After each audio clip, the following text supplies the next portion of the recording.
We've been fighting a long time, and we have all lost so very much, so many loved ones gone. But you are not alone. There are pockets of resistance all around the planet. We are at the brink. You have no idea how important you are. If you're listening to this, you are the resistance. Ave Maria Stella, Dei Mater Alma, ad semper Virgo, Felix te porta. Welcome, everybody. Steve with Sensus Fidelium coming at you with Jason Murphy. You've seen him on before with the hurricane updates that we've had. So the main bread and butter of what he does is something called the Martyrs Walk. But first off, Jason, good afternoon. Thank you for coming on. How you doing? Yeah. Hey, Steve. Sorry, I was losing you there a little bit. Yeah, great to be back with you. I appreciate you having me on. It's been a little while since I've seen you. I think we were up to our waist in some mud and mess last time we sat down. But I'm hoping that that's going to be not part of our fall this year, even though there's a couple of those storms brewing out there. I hope they stay far away from us. A couple people asked me about my Hurricane Helen just is off the coast. And if you watch local news, you just saw people were just losing their minds over that. And I told people, yeah, we haven't got any rain from that thing. It's a perfect hurricane. It's out on the coast. It's going away. No big deal. But yeah, no, we haven't had another repeat. Thanks be to God. But yeah, you guys did some great work up there in the mountains anyways. Yeah, no, that was just such an unexpected, I don't even want to call it an opportunity, but just definitely I would say an opportunity to serve, when that happened. And we had no idea that it was going to, be so recognized, what was going on. And we were able to help out a lot of folks, in a lot of bad ways up there during Hurricane Helen and the waters, the flood waters, and all the damage and dismay that came with that. But yeah, I'm very grateful to everybody, especially your show, that helped us, get the word out there and gave us that initial kick, to really give a good option for Catholics, especially to really donate and get behind a good Catholic organization like the Martyrs Walk. And yeah, we did a heck of a lot of work. I think in all we raised close to $250,000. And moved 50,000 pounds or more of supplies and equipment over the span of a couple months. We're still issuing out over the summer. I mean, we sent out probably 50 air conditioned units up to the mountains for folks that were being put in these small tiny homes, which were really nothing more than oversized storage buildings, 12 by 16 or 10 by 12 type things. So of course that got them out of the elements and safe for the winter for the most part. But with the heat we had this summer, it was bad. And that was the next phase is, we got to get these folks some air conditioning. So I'm sure as things continue to evolve, we're always open. We still have, limited resources to help out, but we're doing what we can and, sending things up as needed. Whether it's baby supplies, still folks that had small children and or maybe were pregnant during that time, and the babies are now coming, and just in a situation, so we're able to still help out. So, yeah, thanks greatly to all the donors out there and the supporters of Sensus Fidelium and the Martyrs Walk for that. That was awesome. Did you donate your own air conditioning unit? Is that why you're outside right now? Yeah, hey man, I should have probably no, but today was a nice day. I figured I'd come sit out here with you. Usually I'm inside, cramped up. It was moderately hot day, so not too bad. The mosquitoes are certainly flying around, but was out, like I told you earlier, I was taking care of the chickens. So we got a few chickens out back. So I figured I'd just take a seat and enjoy the outside and chat it up with you out here, as long as I don't go eat up too bad. Well, let's bring up before you have the sweet blood coming out from the skeeters. Let's talk about what brought the reason why that you were able to help out up there. is Say what that again. I'm sorry, I missed that. the whole thing about the reason why the platform you use to be able to help the people in the mountains is this. It's a Christian boot camp that you have, the Martyrs Walk. So I guess explain to people what this is and how'd you come about starting this? Yeah. Man, a lot of discernment, a lot of prayer. Um, I come from a real estate development background, and maybe about 3 years ago, I just, started looking at, where I was going. Thanks be to God, was blessed and had a very successful career, but really just felt God was calling to do something more. I began to pray, just looking at, the grind I was living. I think the defining moment, which was probably a culmination of multiple moments, but really, as I look back on it and think about it, it was really one defining moment that kind of stands out, and that was, me pulling into the driveway one afternoon and still trying to finish my day on the phone, stressed out, with work and problems and everything that comes along with that. And all the kids kind of came and they flocked to the car and they were excited, lots of smiles, knocking on dad's door, waiting for dad to get out. And, dad didn't get out that day. And the kids kind of slowly went away. And I started reflecting on that and just thinking like, I'll never get those moments back. I'll never get that particular moment, those particular smiles on that particular day. I can't get that back. And it really started having me take a look at, what was I living for? What was I doing all this for? Yes, I was still leading my family. Yes, still practicing Catholic, but I think for all of us, especially those who practice the faith for an extended period of time, the enemy knows what our weakness is. He's not going to come at us with a blatant, mortal sin. Maybe, I don't presume on anything, but someone who's, maybe been converted, reverted, living a good life. It's going to be small temptations. It's going to be the venial sins that will never equal a mortal sin, but they're going to weaken us into such a degree that we're going to be more prone to commit those mortal sins, more prone to stop our good habits and our good practices. So I think for me, it was that small degree of separation. If you're, on a journey, if you're sailing across the ocean and you go 1 degree off path of where you're supposed to be going, over an extended period of time, you're going to definitely be going the wrong way. And long enough, you'll be going in the opposite direction. Eventually that vessel will slowly turn and you'll be going 180 degrees in the wrong way. So I think that for me is what God was trying to reach out and tell me. And through that, I started thinking, what can I do? How can I lead? How can I give back? And, I'd been a part of the Catholic Men's Conference of the Carolinas for years, based out of Charlotte, that we started back in 2010, 2011. But I had kind of gotten away from that, and, I knew that God was calling more. The men's conference is great. We bring a bunch of guys there. We pump them up. We got great speakers, great vendors.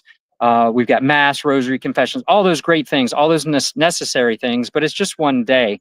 And for me, because I'm just like any other guy out there, that fades quick.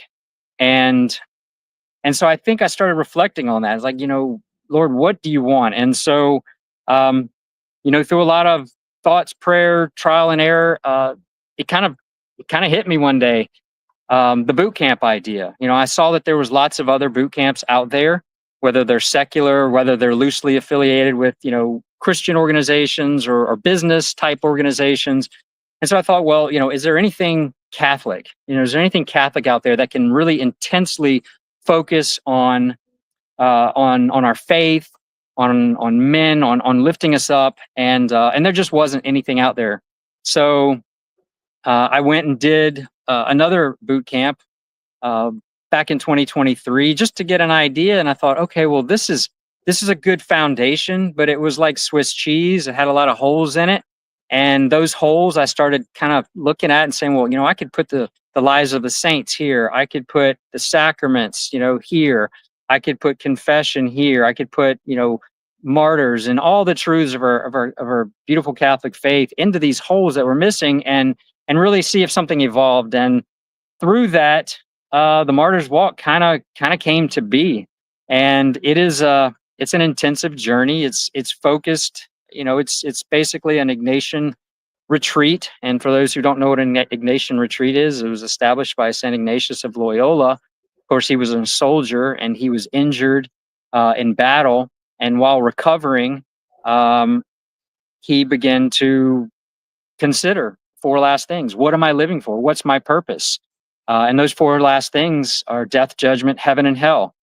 Death and judgment come to every man. Heaven or hell is really left up to us. And so I had made many of those Ignatian retreats over the years.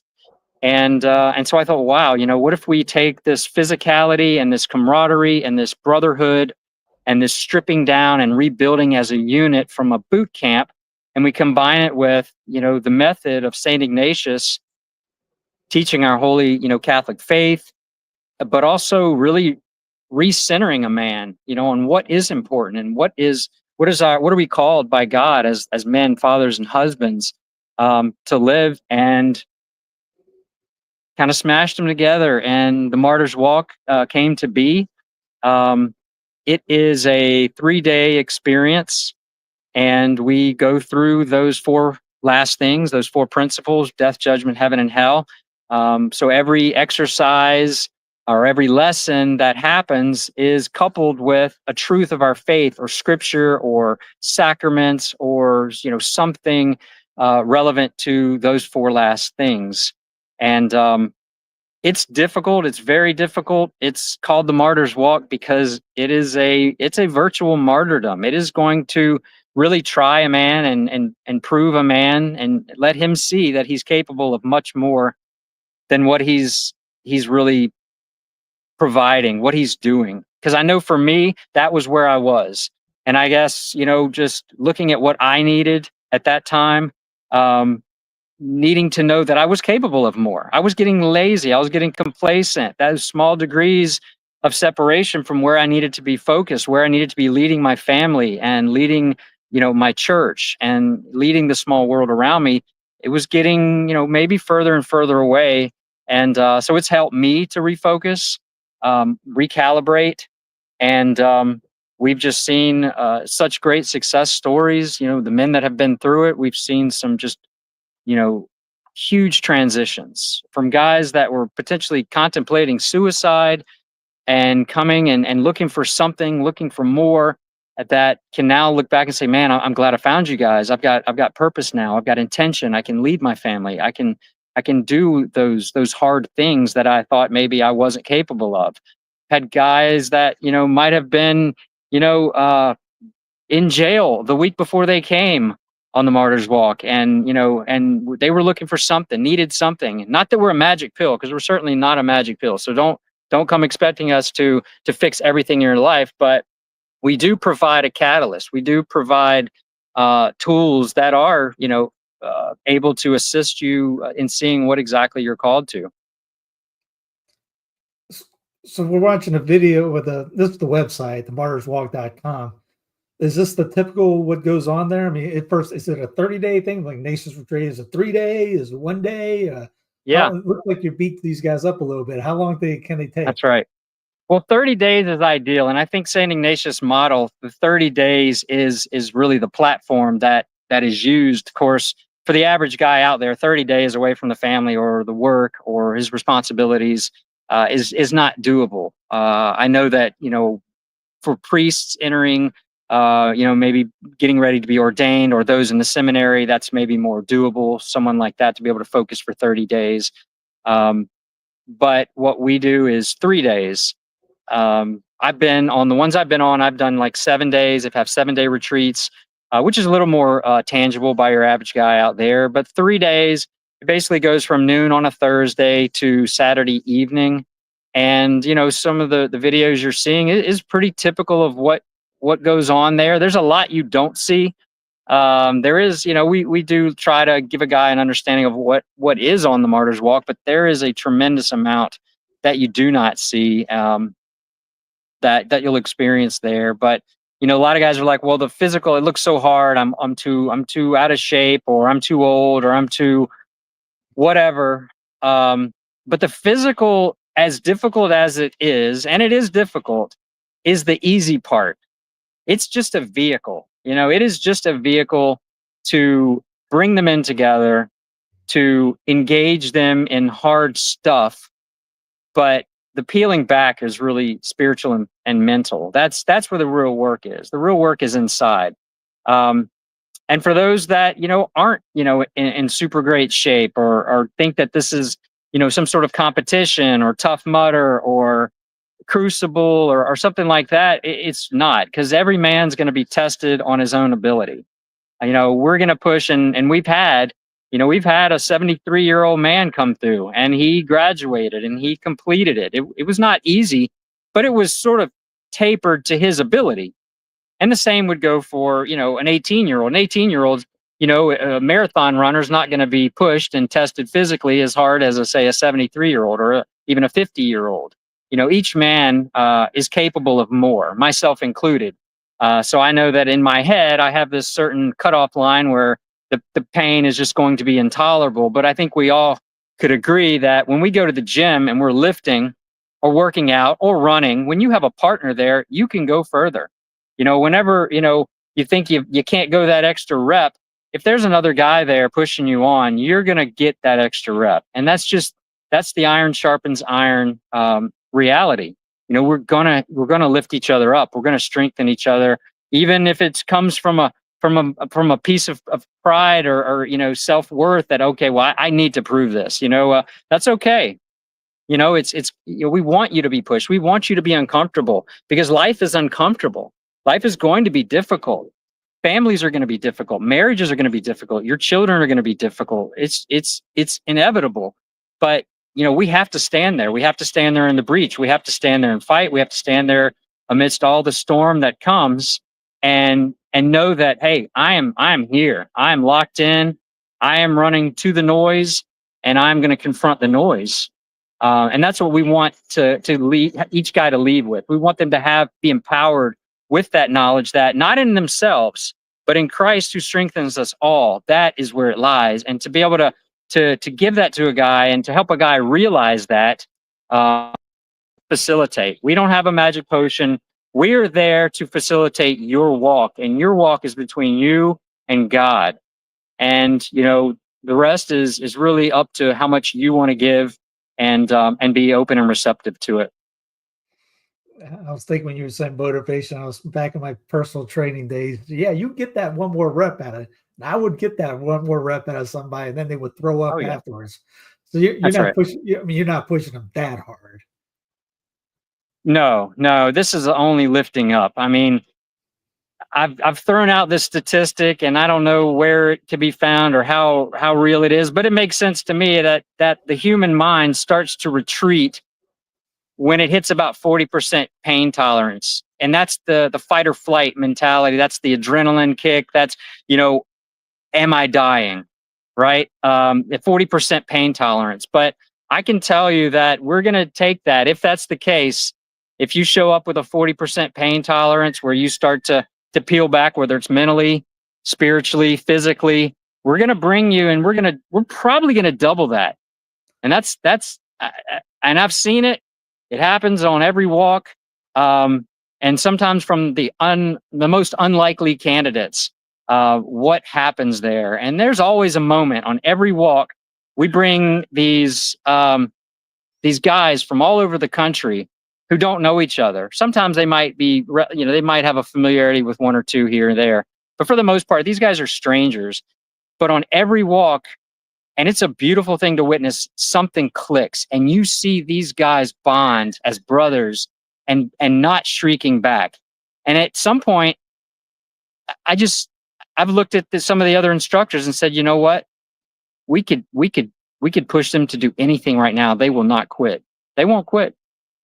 And I think that's the beauty, because that's what we're wanting to teach. We're not trying to train up a new round of guys to go out there for blood martyrdom, though who knows, in this crazy world, that may be called on someone, maybe more so than in recent history, and especially in our country. But what we're talking about is the daily martyrdom, the white martyrdoms, the little martyrdoms that build up, being able to curb that tongue, that gossipy tongue, to curb that appetite. Those little martyrdoms, the little pop-up on your screen that is very tempting that you might look at. And by looking at that little pop-up on your screen, it might introduce you into a rabbit hole of darkness that could inevitably destroy your number one, your spiritual life, and number two, it could destroy your marriage. It could destroy your ability to be a good father, to be present as a father. You know, there's little temptations that we all face that the enemy knows what is most customized for us. He knows all of us better than we know ourselves. So he's going to present them. And so, you know, helping these guys realize that in a real-time way of how real that temptation is and how real hell is, and that suffering that will come and that loss that will come.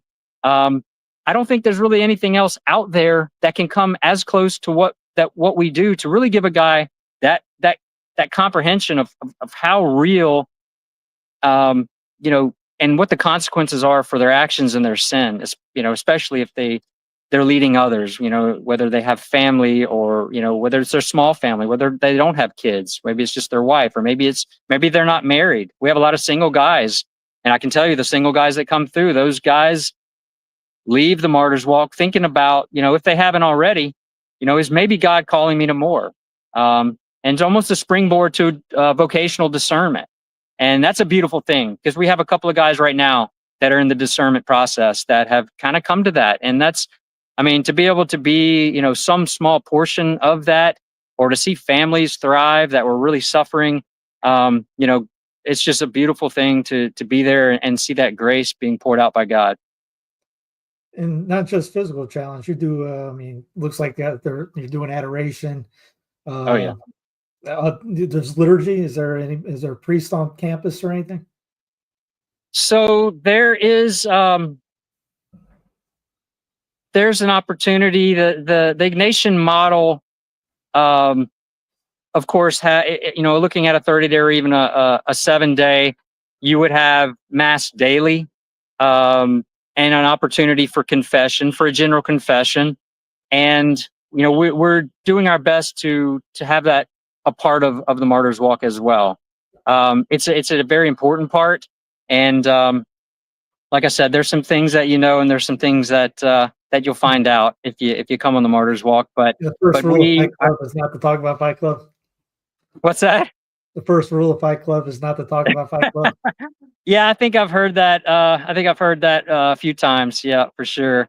But it's not a secret, you know, thing. It's just you're wanting to keep it close to the chest. Yeah, you know, it's not secret. It's kind of like, you know, for those out there who are Knights of Columbus, I know, Steve, you're a knight, you know, I'm a knight. And the beauty of the Knights of Columbus, which I think is sort of faded over the last several years, but was really present when I joined, and really, I think, probably springboarded me to men's leadership and men's conference and radio show that I did for a few years, and the Martyrs Walk. I think it was because of the solemnity and the secrecy of the Knights of Columbus. Now, the secrecy is nothing that is, you know, secret about the faith or contrary to, you know, laws. It's just the solemnity, the ceremonies themselves. They were very protected for a long, long time with the Knights of Columbus. And that was really the beauty. And what drew me in is there was a somewhat unknowingness of what was going to happen next. And when that took place, and that solemnity that they had, it really drew me in that this is something different. This is something protected, you know. And I don't know, you would probably be better to get into this theological question, but it's almost like the secret during Mass when the priest is over the host and over the chalice, and there's a portion where it's not verbal. It's between him and God. He's speaking about this transubstantiation, this blessing that's going on, and there's a certain mystery, you could say, and I think the Latin Mass really speaks to that, because everything doesn't have to be fully understood and fully known. The first time I ever went to a Latin Mass, for example, I didn't know one word of Latin, but it changed my life because it was different. I didn't understand it, but I knew something serious, something solemn, something reverent was taking place, and it took basically a suicidal atheist who was abusing everything in his life to mass every Sunday and a general confession within a few weeks to discernment of a vocation in the span of 2 to 3 years. So that's a whole nother conversation. I'm sure we could have a long discussion on. But I guess back to my point of the secrecy, that's the element of just protecting it and having something that you're not fully aware of. There's always everyone loves birthdays, right? Because you don't know what's coming out of the box or whatever. So there is that. But Yeah, well, like no shockers. Yeah. Maybe yeah, a shocker too. you know what you're going into, and yeah, all right, we're going at like boxing, all right, it's boxing time, but you don't know when that might happen. Or Yeah. I would hate to go like a camp and know, all right, we're going to do this, we're going to do this, and we're going to do this. And already know what's going to happen, so you don't know exactly what stage you're in or what activities next. You might throw a curveball, and I'm sure everything's kind of different. Oh yeah, and every walk is very different. I mean, we have certain parameters and schedules that we follow, but when you bring in, a group of guys, very different walks of lives, very different spiritual places, very different ages, it just introduces something completely different for every walk that we go. And there's always a guideline, and we've got a map of where we're trying to get, but sometimes we go a little different route. Things adjust, and that's the beautiful part of it, is that it's so unique. Every walk is so beautiful and so unique, and the men, just the way they form and the type of relationships and bonds that are formed there. It's really a great blessing. And I think even being on our side, on the instructor's side, and I think many and most of the guys who would attest to the same, you actually get more out of the Martyrs Walk once you come back and help facilitate the next walk. And that's really what we're about, because we want the guys to come back because it is so beautiful. We want the guys that once they graduate, they become part of the cadre, they actually come back and they'll work as maybe prayer warriors, assisting and facilitating maybe some of the functionality. But then maybe they move into more of an instructor rank. But seeing it from the other side is just so much more beautiful. And I love that part of it. Just seeing that, and the guy almost the instructors get to almost relive their own walk each time they come back. It's not the same, but again, when I was a personal trainer, we used to do boot camps in the morning. I was one of the instructors, and I'd shoot water cannons at the people or throw water balloons at it. I got a kick at being an instructor because I could inflict pain on the other people. So we're not talking about that level, like sinister. Hey, I get that guy back. Either like you're there, like kind of like a guide to help. Hey man, encourage. We got to get this extra mile. You can put it through it. Let's get into water like we're seeing right now. Reminds me of the 40 Holy Martyrs of Sebastian. That's right. Because you do it in the cold too, right? Yeah, sometimes it's hot, sometimes it's cold. The 40 Holy Martyrs, certainly, a great patron of the Martyrs Walk. Such a beautiful story of that sacrifice. Of course, those 40 martyrs who were placed out on the ice by the Roman soldiers, and they were tempting the martyrs out there on the ice with these warm baths around the lake. And unfortunately, one of the martyrs, didn't become a martyr and gave in to his weakness and made his way back to the edge of the bank. And before he could get into the tub that was filled, I think before he could even feel the warmth on his toe, he died. And so at that moment, one of the Roman soldiers that was on the bank noticed that the 39 remaining men out on the ice had these halos, above them. And so inspired and just flushed with grace, he chose to go and to take that 40th spot. And so he made his way out to the ice and suffered the destiny of those 40 holy martyrs. So really a beautiful story of martyrdom and sacrifice. But yeah, we've got some water elements. Depends on what time of the year you come, and sometimes you just don't know, because here in the Carolinas, we got some crazy weather every now and again. And we can have some extreme, fluctuations. So it's always a very unique experience, but it's always exactly the way it needs to be. So whether you come in the winter or you come in the spring, you won't miss out, I promise. Yeah, there's been falls when it's been summer No, and just different like kidding, that. just Yeah, kidding. but you might try to strategically, I'm going to go to the December one.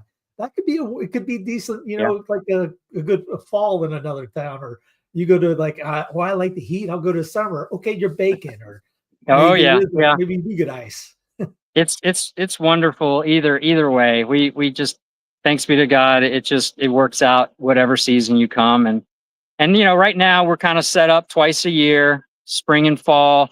We're hoping, as things continue to develop, we'll be able to offer them more often. And honestly, we've looked at it, and opening up to different regions has been on our radar, and even other countries. We've been contacted a lot from folks down in South America, Central America, Mexico, Canada, Australia, New Zealand, England, and of course, as still a relatively new organization, still just getting the parameters and getting all of our ducks in a row.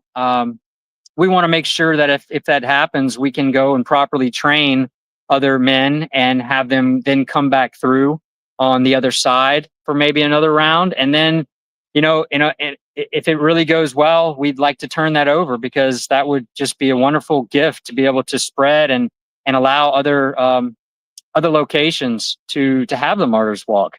So we are actually in communication right now with someone in Colombia, South America, who is, kind of want to know, like, what do we need? What do we need to provide? Because basically, if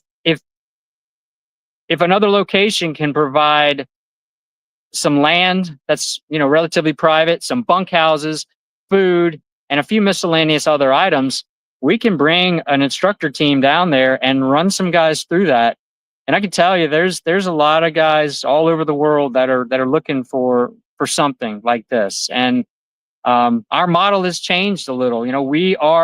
I look at the Martyrs Walk as a charity. Our charity, our work is to rebuild men.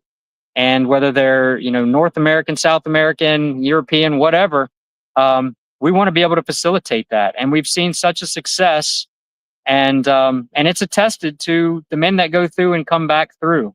So, that's definitely on the radar. Multiple times I've been contacted, from folks in Australia, New Zealand. And I basically say, if you can provide, these items, and you get enough guys, whether it's, 5, 10, 15, 20, whatever, you give me a date and I'll be there. And I know that the guys that are working right alongside with me, they'll be willing to do that as well. I actually met someone down in Costa Rica, was down there vacationing a few weeks ago, and we went to what we thought was going to be Sunday Mass, but it was simply Eucharista. So I think they call the Holy Mass down there is Sancta Missa. And for just a communion ceremony, they would refer to as a now I said it and forgot, but communia. But anyway, we go down there and start to realize, like, this isn't going to be Mass. And it turned out to be a communion service. It was held by a deacon. It was actually done really well. For all intents and purposes, it looked like a Mass besides the consecration.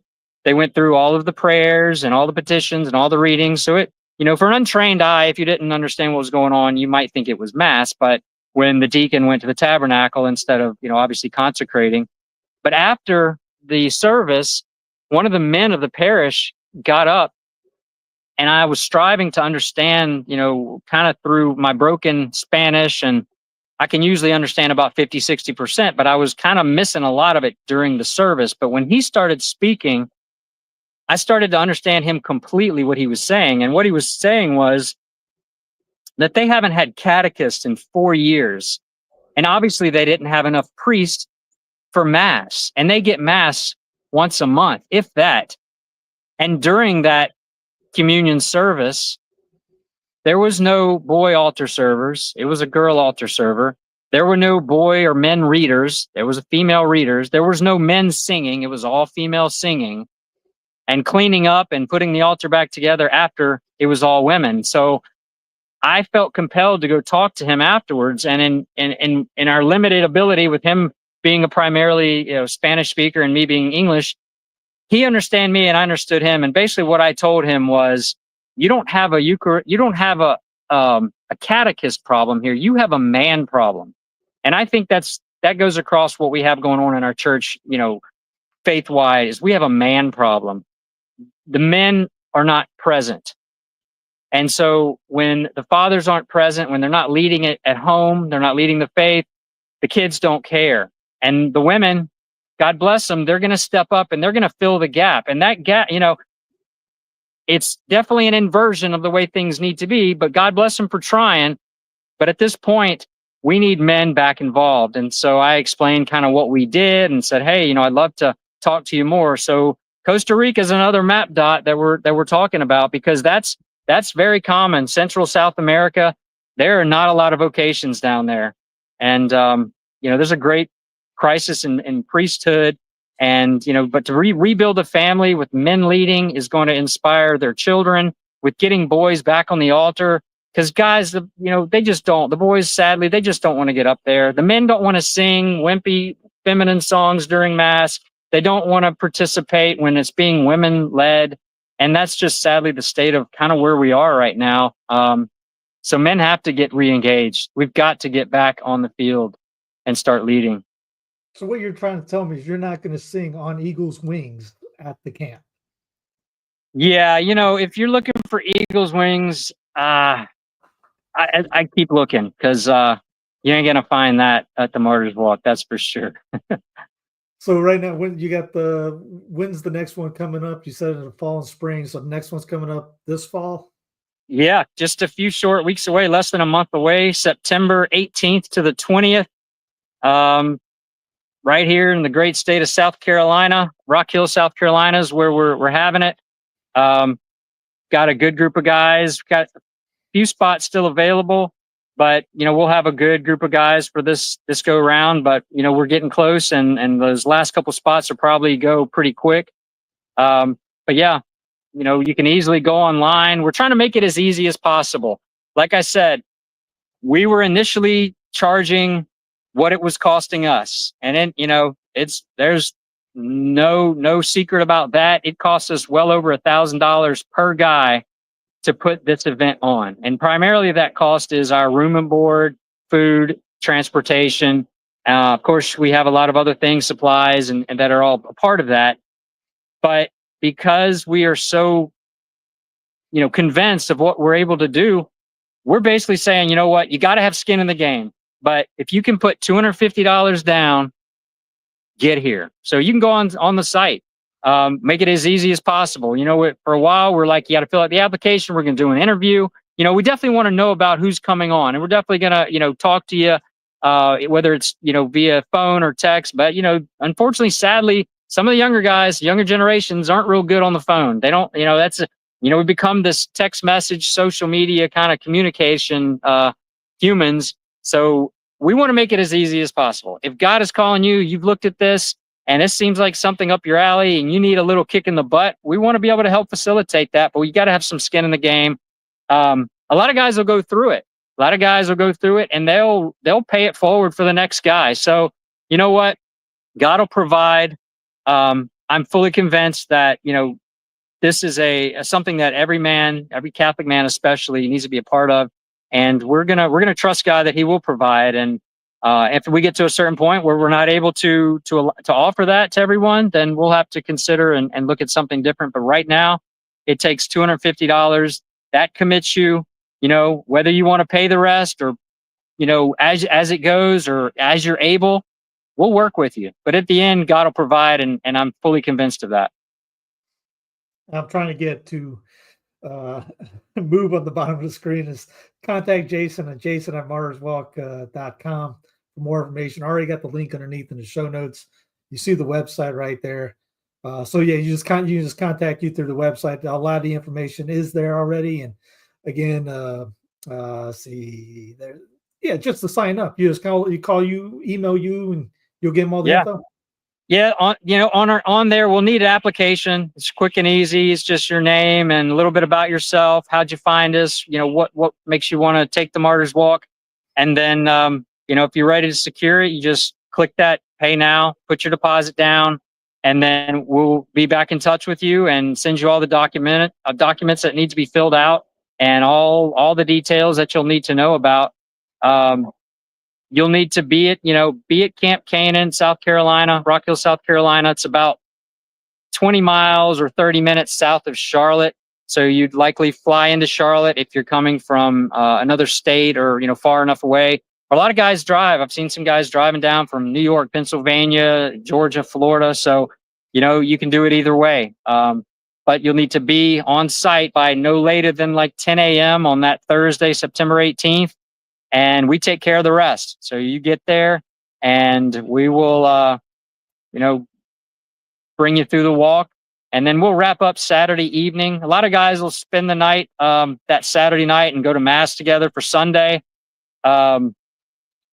But we do offer the ability, if a guy needs to come in, and if the flight can't get in early enough to be there at 10 a.m. that Thursday morning, we do have the ability to offer them a place to stay Wednesday night. And we also offer them a place to stay that Saturday evening if they're not able, so they can stay that Saturday night as well. So that's all included. And of course, everything else is included: all food, drink, equipment, supplies, everything you need for the walk, and all the details. Anything you need to bring with you will be provided. If somebody can't make the September one and they're watching, like, I'd like to go and I just can't, it's too early, can they sign up for the spring one right now? Absolutely. Yeah. March 19th, Feast of St. Joseph, we kick off the next walk. So, if September's too close and don't have time to prepare for that, March 19th, figure that'd be a great day, Feast of St. Joseph, to come and take the walk. But, we get a lot of applications and then we never hear back. I think a lot of guys, and sadly, I'm not calling anybody out, but I think it's almost a conscience cleanser to fill out the application. Well, I did that, so now I'm gonna do better now. I just needed to prove to myself that I would apply. But if God led you to go on ahead and apply, take the next step. I promise you will not regret it. You will not regret the brotherhood that you'll have there. You will not regret the lessons, and you will not regret learning more about yourself that you've probably never known before. It's kind of like, I would say, and you know this as well as I do, Steve, that when we, some days you have those days before you get to the gym and you're like, oh, I can't do it, don't want to do it, but you push yourself anyway.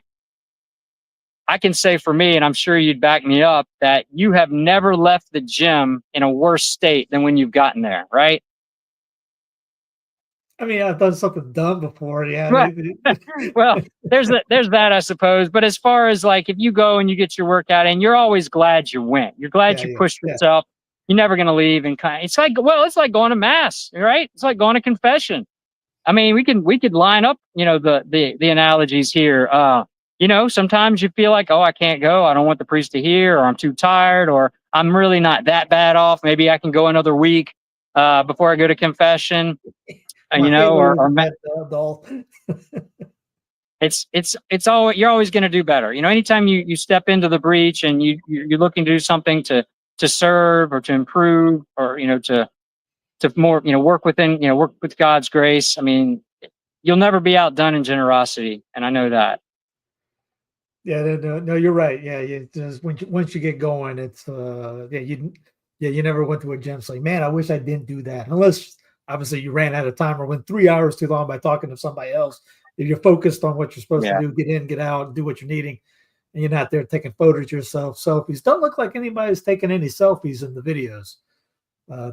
No, won't have any opportunity for that. No cell phones. We confiscate the cell phones. We want a real strict, focused environment. So there are no cell phones. We will give you the cell phone like last 30 minutes of the evening just to check in, let your family or friends know that you're still alive. But definitely not to check social media or the news. We want the guys really focused. It's a spirit of silence. A true Ignatian retreat is in silence, obviously, other than the lessons you would be hearing and probably some conversation with a spiritual director. But we do operate in a spirit of silence. So we want you to be fully focused. There's no caffeine. There is no candy, no sweets, no tobacco, no alcohol, of course. A lot of guys are already thinking, oh, that excludes me. But I can tell you, brother, as somebody who loves my morning coffee, one of the first things I do, yes, you can. You can do it without. And if you can't, well, you need to check yourself. If you can't go without that cup of coffee, or you can't go without that cell phone, or you can't, maybe there's an issue there. Maybe there's an underlying issue. One other point I did want to make is that we get, a lot of guys will be like, oh, I was in the military and you guys are just playing boot camp and I've been there, done that. I don't need to do this. But I can tell you, probably more than 50% of the guys that have come and the instructor cadre or are former military or currently serving in some capacity the United States military. So don't let that dissuade you. This is not a replication of boot camp. This is not a, let's pretend like we're soldiers. We're working. This is the soldierhood of Christ is what we're doing. This is, yes, there are some components that may resemble, and there might be something you might have done in a boot camp capacity, but when it's coupled prior to with the lesson, and it's very much united with the intention of why you're doing it and the mission of that lesson and what we're trying to get the men to understand. It's nothing like a military boot camp, not on its own for sure.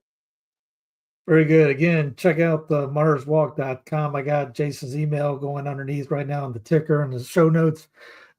The website's already in the show notes. If you look underneath, contact Jason if you're interested. See about what again, you said you can work with people if they can't make the Absolutely. money, you'll work with them. That's right. So just, send out your serious inquiries, come over, check it out. You got this week, next month. Well, we're recording in August, so it's September. And then obviously you said in March. So just reach out for Jason and see about getting involved. You get a t-shirt. That's right. You get a t-shirt. So, but no, definitely I would tell every single guy, and I do, pray, because if God is not leading you to this, we don't want to be a part of that. I'm not prayed even greater scale than that. Like if God does not want the Martyrs Walk, we don't want it either.